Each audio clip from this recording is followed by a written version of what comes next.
Oke, kembali lagi di segmen 2 dari Radio MI, berbagi cerita dan berita untuk Indonesia lebih baik di Mata Milenial Indonesia TV, matanya Indonesia. Dan hari ini tim kreatif sudah menyiapkan topik tentang toxic relationship. Seperti yang kami tadi sudah sounding ya di segmen awal. Kita ngomongin soal toxic relationship yang lagi viral ya. Dan kali ini di studio sudah hadir Mbak Keke dari Pion Psikologi. Oke.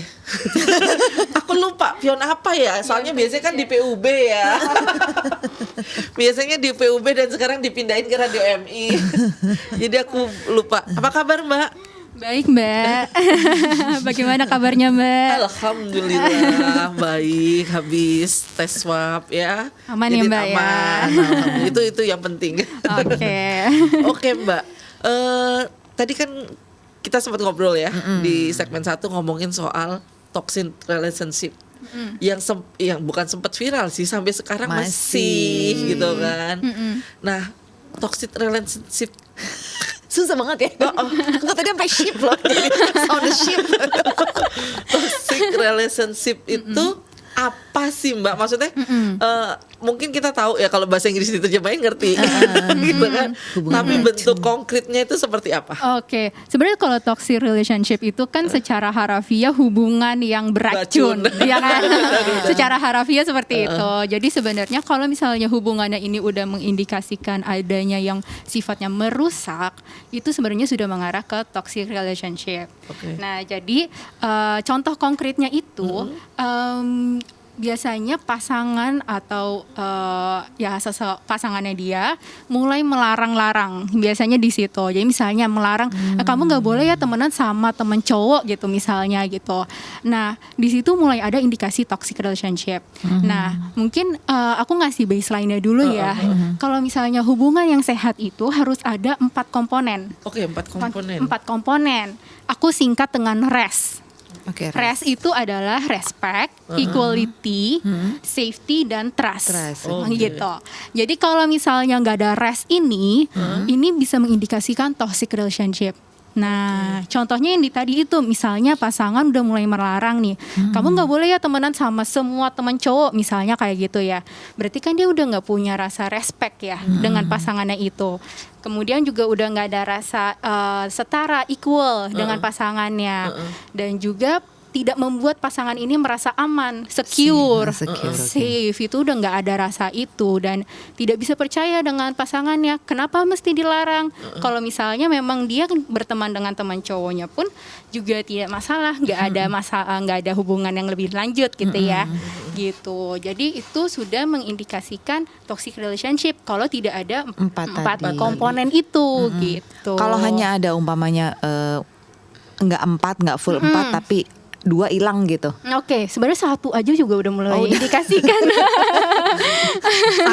Iya, jadi misalnya nih, kalau misalnya udah nggak bisa memberikan rasa secure, safety gitu ya, itu juga udah mulai berarti hubungannya ini nggak bisa menunjukkan rasa aman gitu. Individu untuk sebagai pasangannya ini nggak bisa berkembang gitu Mbak. Jadi kalau misalnya love itu kan ada mature dan immature gitu ya. Jadi kalau misalnya love-nya ini tuh masih immature, berarti membatasi pasangannya ini untuk berkembang, untuk growing gitu. Jadi kalau misalnya membatasi seperti itu, berarti ini udah mengindikasikan dari toxic relationship gitu. Nah, ini aku punya pertanyaan lagi. Biasanya kebetulan saya SMA nggak pacaran, tapi kan teman-teman suka yang pacaran SMA itu nggak boleh ini, nggak usah SMA lah, SMA kuliah lah ya, nggak boleh deket sama ini, nggak boleh ini. Jadi itu juga sebenarnya pada saat itu udah toxic relationship ya sebetulnya ya. Cuman mereka nggak sadarin. Kenapa mereka nggak sadarin itu? Oke, karena ada tingkatannya Mbak, gitu. Okay. Jadi kadang kita kalau misalnya tingkatannya masih ringan banget, itu berasanya kayak aku kan sayang sama kamu, jadi aku alasannya mau protek kamu. Berdalih dengan alasan ya. seperti itu. Tapi pada kenyataannya kenapa ada larangan gitu yang terjadi? Kenapa dia tidak memberikan rasa percaya ke pasangannya untuk bisa berelasi dengan teman-temannya gitu? Oh, nah itu itu ada faktor usia nggak sih misalnya kalau udah ya kita udah sama-sama gede gitu udah di atas 30 lah ya. Berarti kan udah dewasa secara pemikiran. Dan kalau yang anak-anak SMA lah, nggak aja SMA kuliah pacaran, mereka kan masih yang Cinta monyet gitu kan, yang masih kayak gitu. Itu pengaruh nggak sih? Akhirnya bahwa toxic relationship itu lebih banyak di anak-anak muda daripada di orang tua, atau sebenarnya rata aja di mana aja?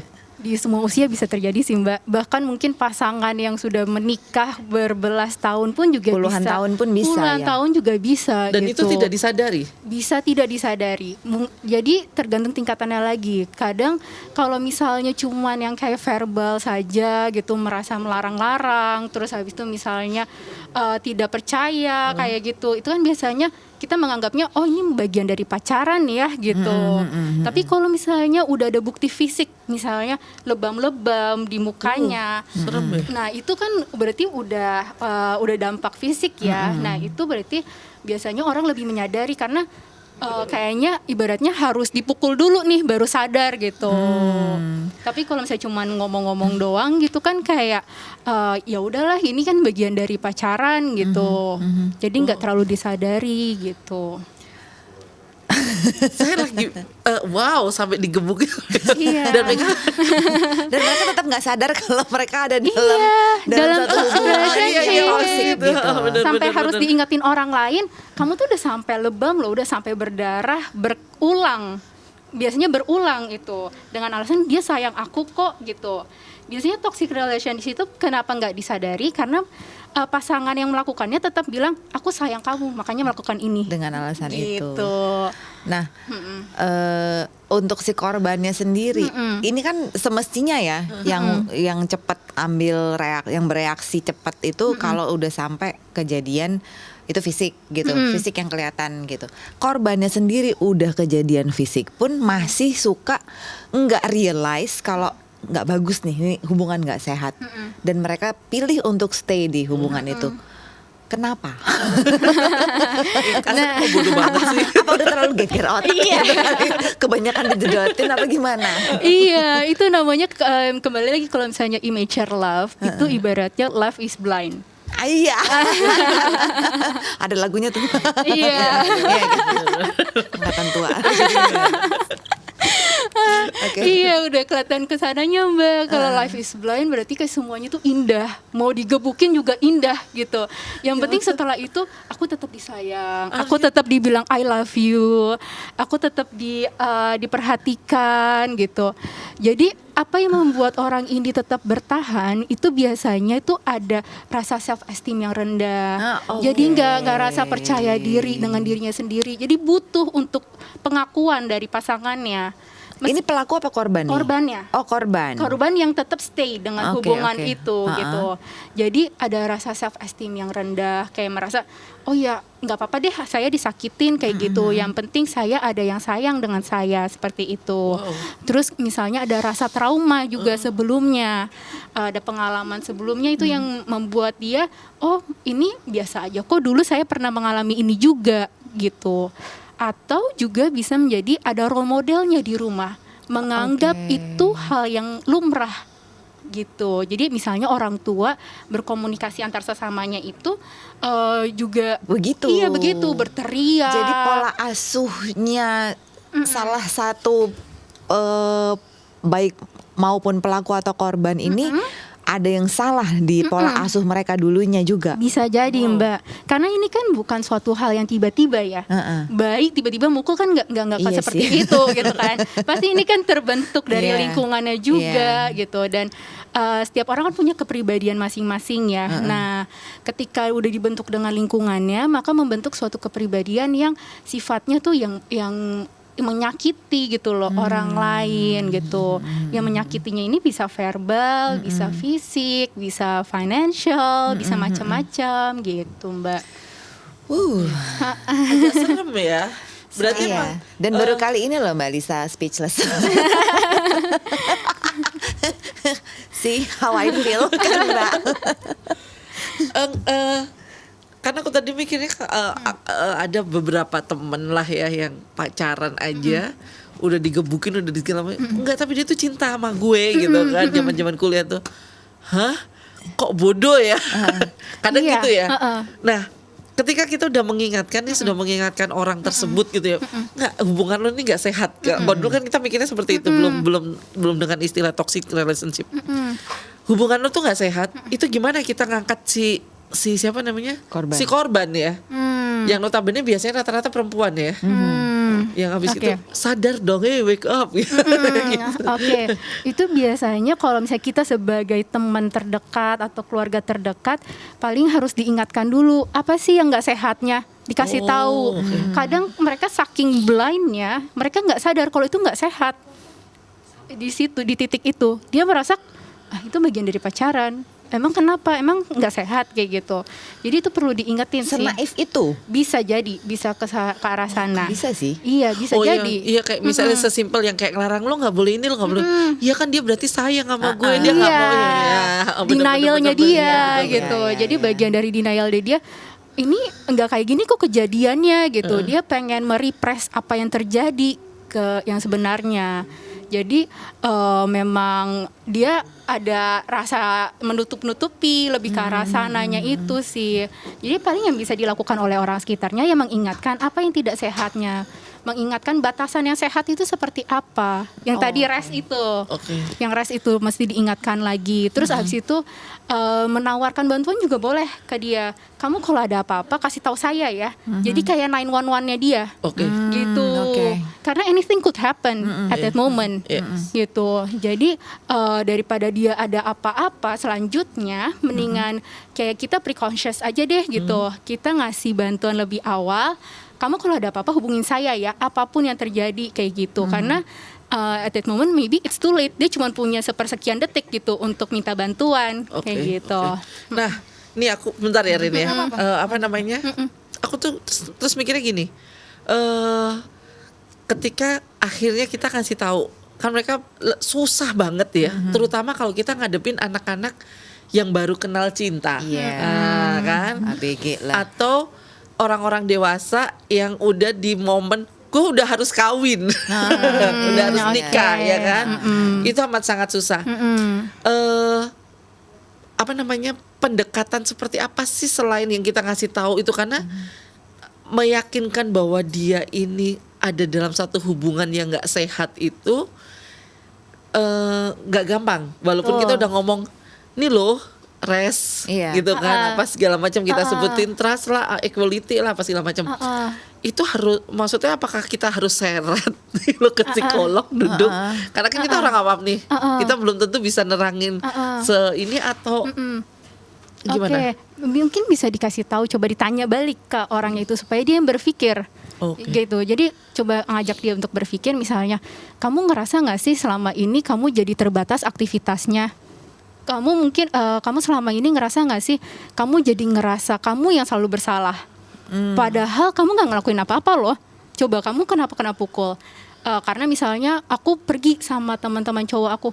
Loh, kok jadi kamu yang salah kayak gitu kan? Padahal itu teman-teman kamu juga gitu, mungkin, atau itu rekan kerja untuk urusan pekerjaan seperti itu.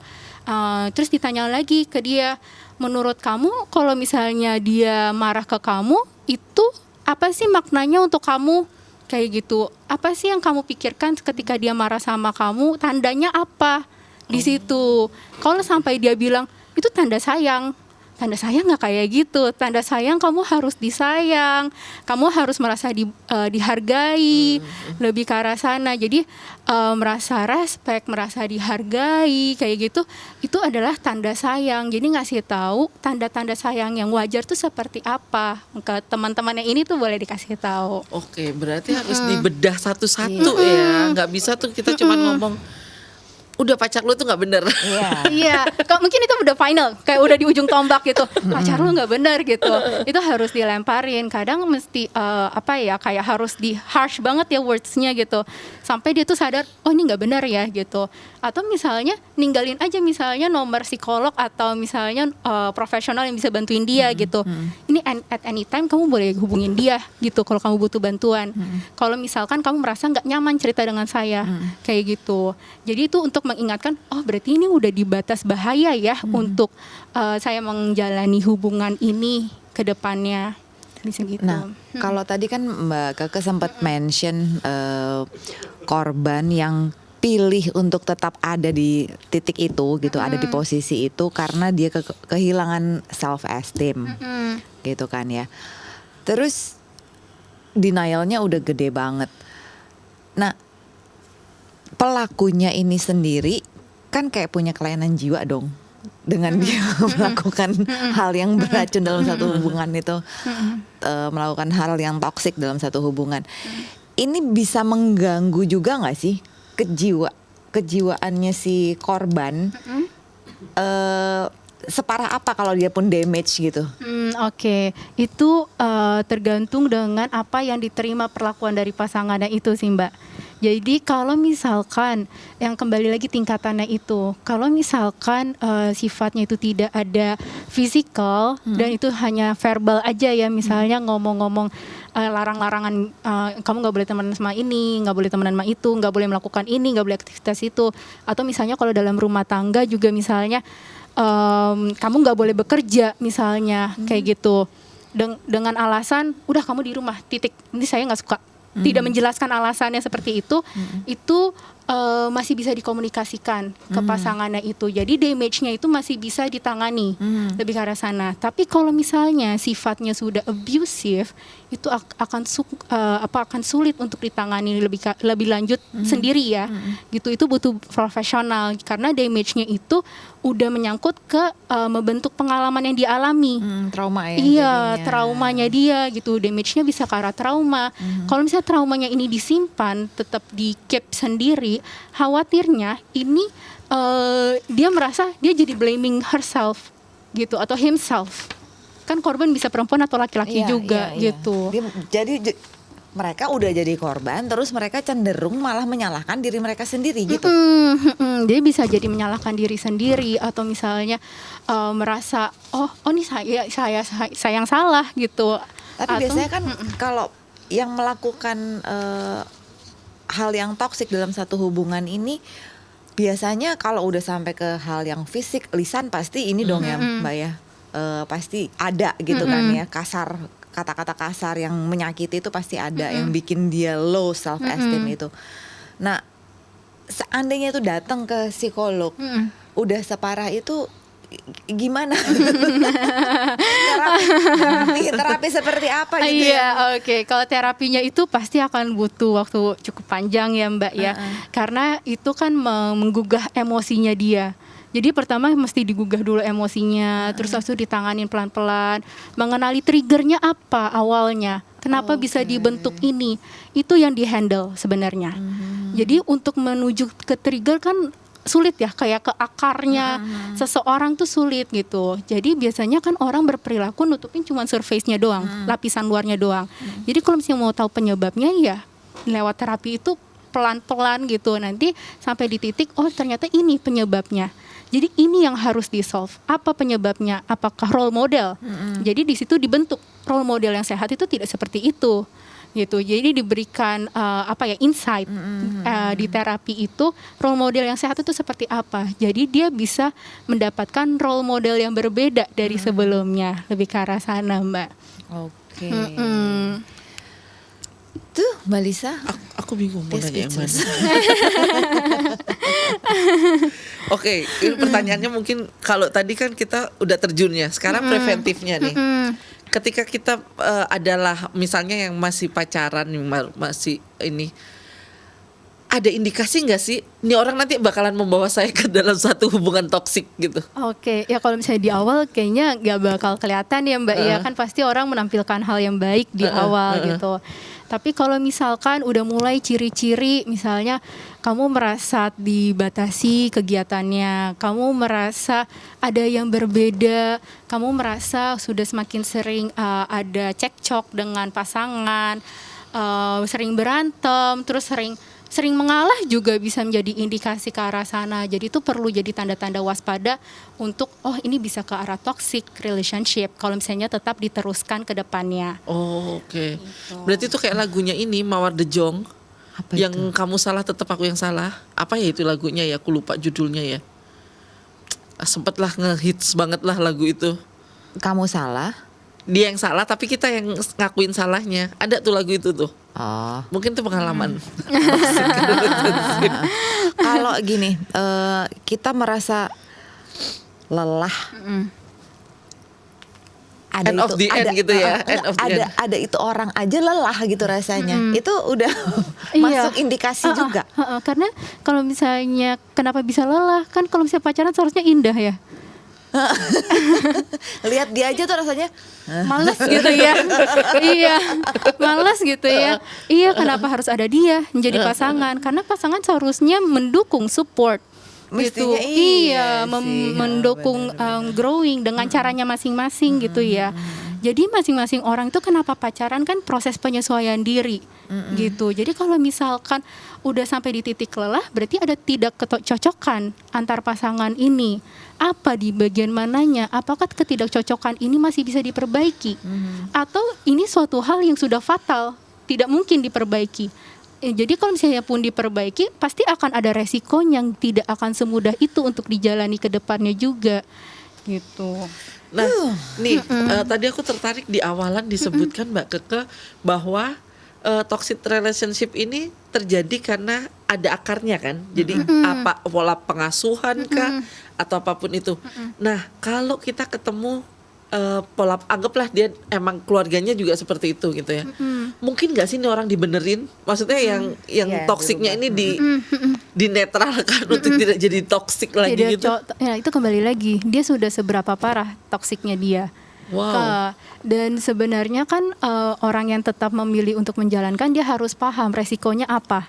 Karena kalaupun ke psikolog bukan berarti dia langsung 100% berubah.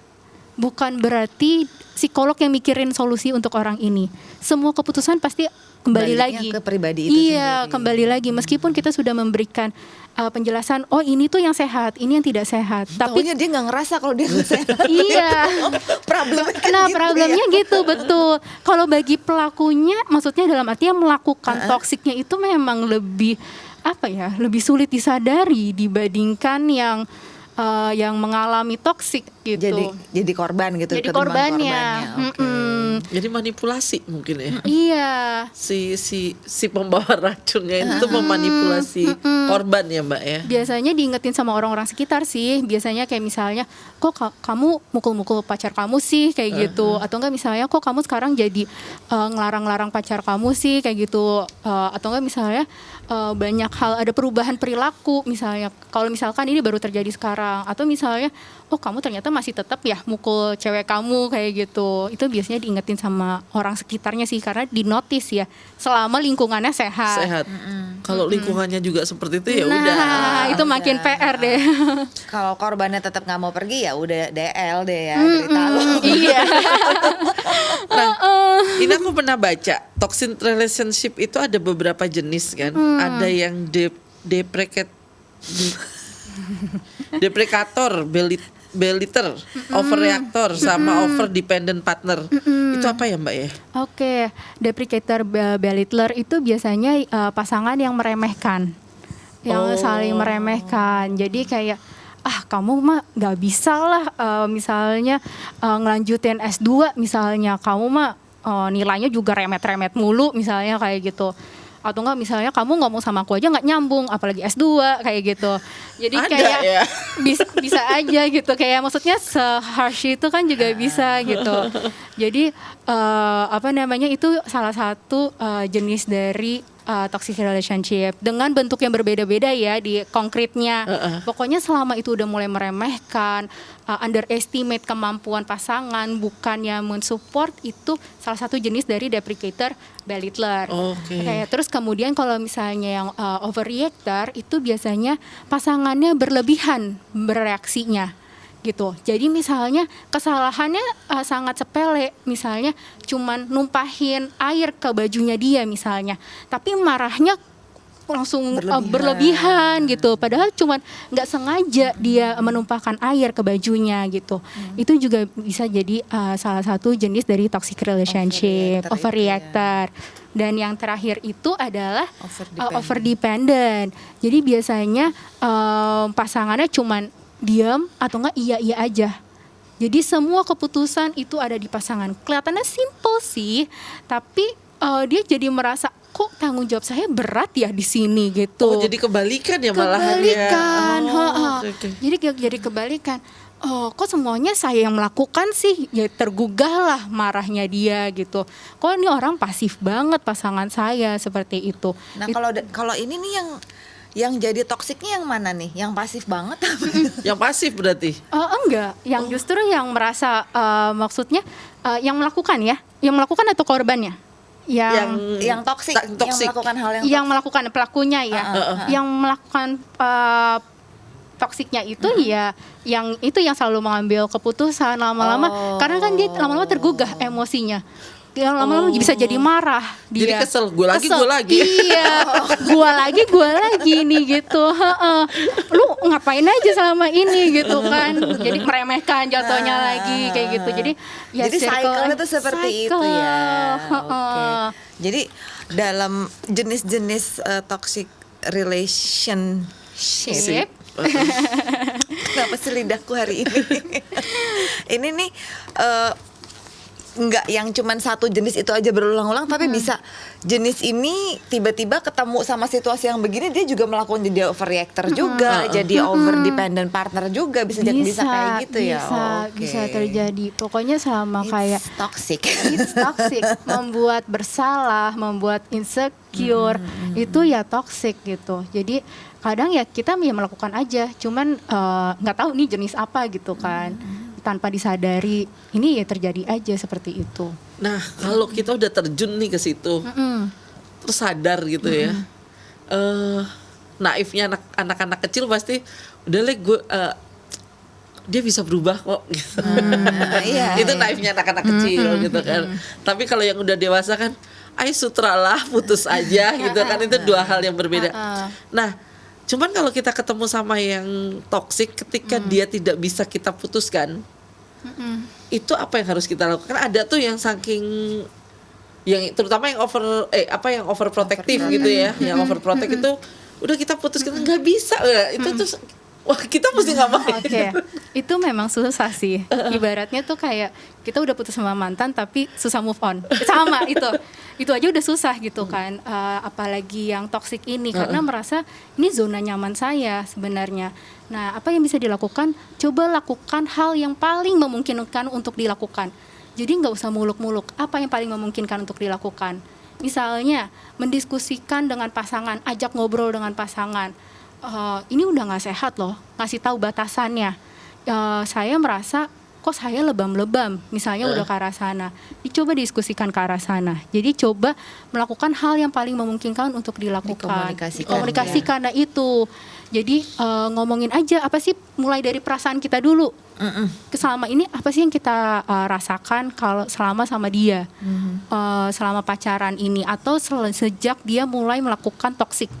Misalnya 3 bulan terakhir, saya merasa 3 bulan terakhir merasa apa, saya berpikir apa, saya berharap sebenarnya kalau di hubungan itu apa. Jadi menyamakan visi misi dalam pacaran, itu bisa juga dilakukan sebagai langkah awalnya. Jadi memberikan boundaries ke pasangannya ini. Kalau misalkan dari sudah mendiskusikan, udah diajak ngomong tapi tetap terjadi,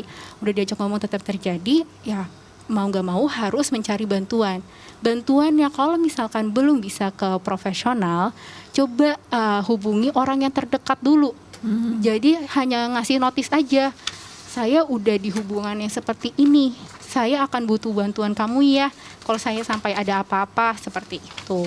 Atau enggak misalnya saya butuh curhat kapan-kapan boleh ya, kayak gitu. Itu bisa memberikan notis ke orang sekitarnya itu. Itu sih yang paling memungkinkan untuk dilakukan bagi yang mengalami toksiknya. Lebih ke arah sana. Dan kalau misalkan jikalau memang dia sudah lebih kuat untuk mencari profesional, boleh banget untuk mencari profesional untuk lebih bisa membantu korbannya ini. Oke. Agak serem-serem ini ya. Tapi itu kan kalau toxic relationship itu nggak harus selalu pacar gitu kan ya. Antar pertemanan itu juga bisa toxic relationship ya? Bisa. Atau antar rekan kerja juga bisa?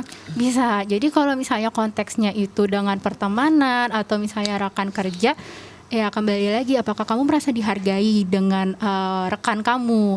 Apakah kamu merasa aman dengan rekan kamu? Seperti itu. Jadi kalau misalnya udah merasa dinilai, kok kerja kamu nggak benar ya? Dengan catatan kamu sudah evaluasi diri kamu, sudah diperbaiki, tapi selalu mendapatkan komentar yang tidak berkenan seperti itu bisa tanda-tanda dari toksik juga. Pokoknya apapun relationship, apapun hubungannya, rest ini udah kuncinya ya. Mau pertemanan, mau kantor, urusan kantor, mau apapun, rest ini kunci semuanya ya. Jadi misalnya atasan dengan Indikator. bawahan, ya komunikasinya seperti apa? Kalau misalnya dia tidak bisa respect, tidak bisa menghargai, kan akan berbeda dengan orang yang bisa menghargai. Iya. Orang yang bisa equality, ya tahu batasannya sampai mana gitu. Tidak underestimate orang ini. Oh, kamu mah bawahan saya, kamu paling nggak bisa ngapa-ngapain, nggak seperti saya, seperti itu. Dengan catatan bahwa ini selalu berulang, terus tidak membuat korbannya ini jadi growing, itu juga bisa tanda dari toxic ke sana. Terus nggak merasa secure, nggak merasa safe untuk bekerja di tempat itu, dan tidak merasa untuk dipercaya, di trustnya itu tidak terjalin di hubungan tersebut. Gampang-gampang susah ya? Iya.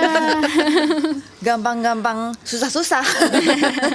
Biar sama. Aduh ya Allah. Rene ada lagi? Gak ada Mbak, aku udah khatam. Udah khatam dan udah nganga. Ya udah, Luar biasa. kalau gitu terima kasih buat Mbak Keke ya waktunya Sama-sama. kesini. Nanti mungkin kita bisa undang lagi di topik psikologi yang lain. Oke.